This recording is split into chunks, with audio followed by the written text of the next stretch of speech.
Bata pa lang ako, namulat na ako sa kahirapan.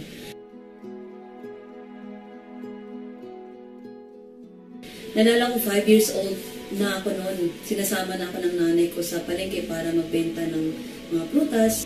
Actually, ginawa ko yun hanggang tungtong ako ng college. Sobrang thankful naman ako dahil nga kahit pa paano, natapos ko naman po pag-aaral ko dahil po doon. Nung nagtatrabaho na ako, nakaka-discourage kasi nga, yung ina-expect ko na makapagbigay ako ng sapat na halaga kinananay, hindi ko nagawa yun. Kasi sobrang late ng sinasahod ko that time.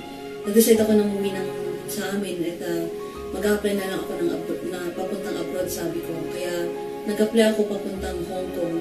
Nung nasa abroad na ako, excited kasi makakatulong talaga ako sa family ko.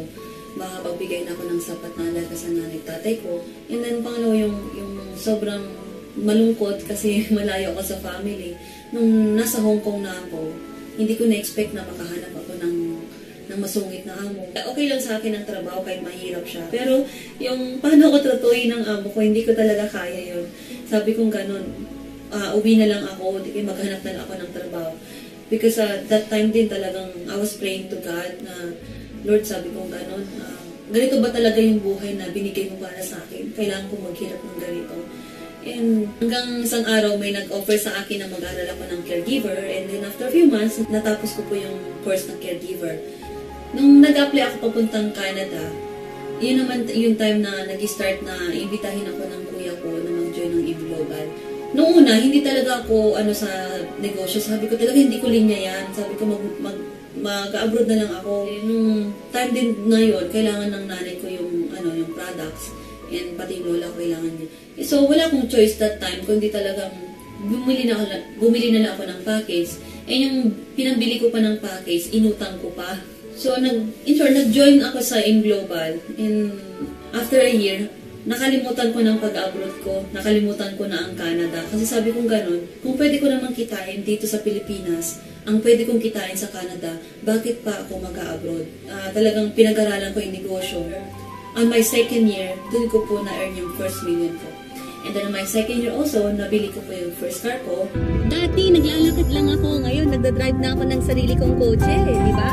So, tinuloy-tuloy ko lang po na, and then that time, sabi kong gano'n, gusto ko na rin mag-asawa. Nung nag-start kasi ako sa E-Global, natutunan ko talagang mag-set ng goals. Kaya sabi kong gano'n, bago ako mag-asawa, kailangan nasa Millionaires Club na ako, na-earn ko na yung first million ko, nabili ko na yung kotse ko, at nabili ko na rin yung pangarap ko na bridal car. E nakakatawa kasi natupad ko po lahat yun. And sobrang thankful ako kasi hindi lang, sobra-sobra yung blessing kasi nakapag-asawa rin ako ng napakabait at napaka-supportive. And yun ang one of the best gift na na-receive ko kay Lord.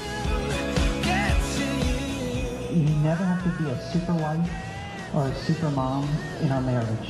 I only ask that you just be yourself. So, nakakatawa nung nag-decide kami mag-asawa na gawin ng E-Global together dito sa Pilipinas. Nung pabalik ako ng Pilipinas, nung nagtrabaho ako sa Hong Kong, sabi kong ganun, babalik ako ng Hong Kong hindi para magtrabaho, kundi mag-travel na lang. At yun po, nakakatawa kasi dito po sa E-Global, nakamit ko po yun. Ilang beses na po akong pabalik-balik po sa Hong Kong. Hindi lang po sa Hong Kong, kundi nag-travel na rin po kami sa Singapore, sa Malaysia, sa Indonesia.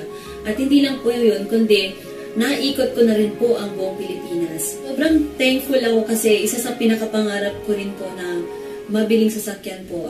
Few months ago, I bought my Montero Sports 2013. When I started believing, sunod-sunod ko nang nakamit mga pangarap ko sa Lord. Ang desire ni Lord sa atin is to live in prosperity. So I'm living in prosperity. Pero syempre, bago mo matamasa yung mga kailangan matamasa sa buhay, kailangan pinagtatrabawan lahat yan. When you want God to move in your life, you need to move in faith. When you move in faith, everything is possible. Lahat ng gusto mo na mangyari sa buhay mo makakamit mo.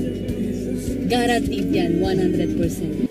At hindi lang po yun, nakabili po ako ng bahay ko sa Camellia a month ago. Isa sa pinakagustong-gusto ko po rito yung buong family po kami na ginagawa po itong negosyong ito. Nakakatuwa kasi 5 po kami magkakapatid na may kanya-kanya na rin pong sasakyan.